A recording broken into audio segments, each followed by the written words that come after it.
Well, Happy New Year from Rising Above. This is John O'Leary, and yesterday I saw a very interesting Gallup poll. The poll asked a simple question with only two answers. The question was, how would you rate 2011? Good or bad? In other words, in your opinion, for your life, not globally, but for your life, was 2011 a good year or a bad year? And the poll was overwhelming. 67% of respondents said it was a bad year, a lousy year. And although obviously most of us felt the economic crunch, we all witnessed what was going around globally, we all felt pains in our own life. For 67% of Americans to consider 365 days bad, I think it's a shame. I think it's a sad commentary, and I think it's something that we should all commit to not repeating this year. Because ultimately, a year is not made up by things that happen around us or to us. It's what we do with those things. It's how we respond. It's how we take ownership over our own life. And so this year, in the infancy of it, 2012, what are you going to do with yours?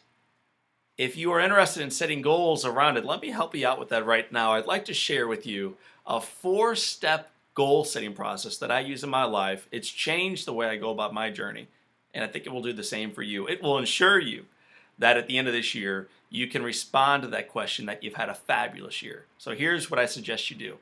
Number one, get your priorities straight on the front of the year. Get your priorities in order. And I view life more holistically, perhaps, than some.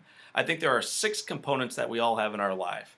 They include our professional walk, our relationships, emotion, physical, financial, and professional. So those are the 6 components that make up our life. And the first thing I suggest you do is to prioritize them. So for me, and your list will look different, I would put spirituality at the very top. I would put right behind that relationships, emotional, then physical, professional, and financial. So those are my 6 building blocks that I'd like to build my life toward, and in that order. The next thing I would do after I prioritize those pieces of my life is I set goals 6 years out. This sounds like an eternity away, and yet they come sooner than we may imagine. 6 years goes by in the blink of an eye. And so I'd like you right now to just shut your eyes and to imagine that in the next 6 years, you can do anything you'd like in those 6 areas of your life. So you prioritized your life. Now set goals around each 6 years out. What will your spiritual life look like in 6 years? If you could do anything, if nothing would get in your way, not time, not energy, not talent, not others, not the economy, nothing, what's your spiritual life look like? What do your relationships look like at home, in the workplace, in the community? Emotionally, how are you doing? Professionally, how are you doing?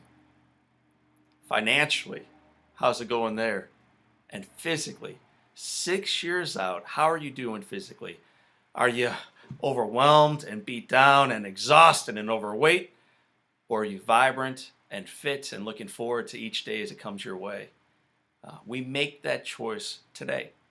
Right? So set the priorities, dream what's possible in the next 6 years, set goals around that, and then back down a little bit farther. I want you to imagine that the year is coming to an end. It's December 31st, 2012. Here before we know it. Those 6 priorities, again, are in front of you. And I'd like you to go around and to imagine that in this room you've got people that you look up to, people you respect sitting there in this room. It's New Year's Eve, and you have to go around and share with them the one thing you did in each of those 6 areas in the past 12 months. So what's the one thing you're most proud of for doing spiritually? What's the one thing you're most proud of for doing in relationships? How are they different than they were the year before? What about in your emotional health, in your physical walk, in your professional journey? And again, financially, what have you done in the past 12 months that you are going to celebrate in the next 12? So it's December 31st, 2012. You got your priorities in order. You've envisioned what it looks like 6 years out. Now you've achieved it because you set the goals a full year in advance. And then the final step in this process is to decide right now, how you're going to do these things. What's that process look like day in and day out to achieve that success? And so what I suggest you do is you make a commitment, you make a covenant around activities that are going to lead you toward those 1-year goals, the 6-year goals, and eventually that life of significance. So tonight, right now, go ahead and list out those 6 priorities in order. Put them in order that makes sense for you in your walk. Secondly, set the goals around each, beginning with 6 years out. And these goals, they can't be lame. They got to be high five worthy goals, things that you would truly celebrate. 6 years to achieve anything, and you know you won't fail. What would you do? Then back into it one more time. 12 months out. What does 12 months from today look like for you in those 6 areas of your life? Spiritually, professionally, emotionally, relationally, financially, and in your physical walk. What are goals that you can move toward? And the final step in this process is to make daily commitments around each.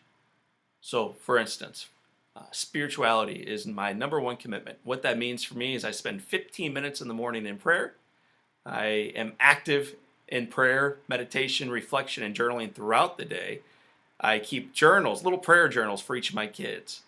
It reminds me as I do these things to keep diving back into my faith walk, keep digging into my spirituality. And I have things just like this in all 6 components of my life, things that keep me on task toward these overall goals of my life. But what are those goals for you? What will you do tomorrow to move you toward your life significance in all 6 life elements?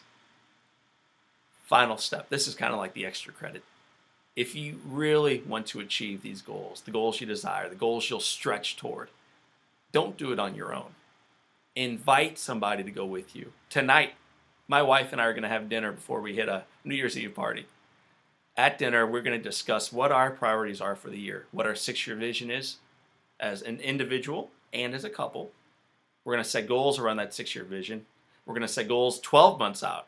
I know this sounds lame, but it will change your life if you do it. So we're doing it tonight. We're going to set goals 12 months out. We're going to make daily commitments to get there. And then we're going to fight toward those goals as a couple. Now, you may not have that relationship with your spouse right now. You may want to bring in others. You may not be married. I get it. But you can't do these things on your own. So my encouragement to you is to get a coach, to find a mentor, to have an accountability buddy. Have someone you run with in the morning. Bring somebody else in to support you on the journey. You do these things, my friend. You prioritize your life. You set goals 6 years out, 12 months out, and then daily commitments to get there. And then you invite somebody to walk with you toward it. I promise you, if some pollster asks you in the next 12 months, how did the last year look for you? Was it good or bad? You will be able to confidently say, it was my best year yet. This is John O'Leary with Rising Above, wishing you a very happy, a very successful, and a very significant, most importantly, 2012.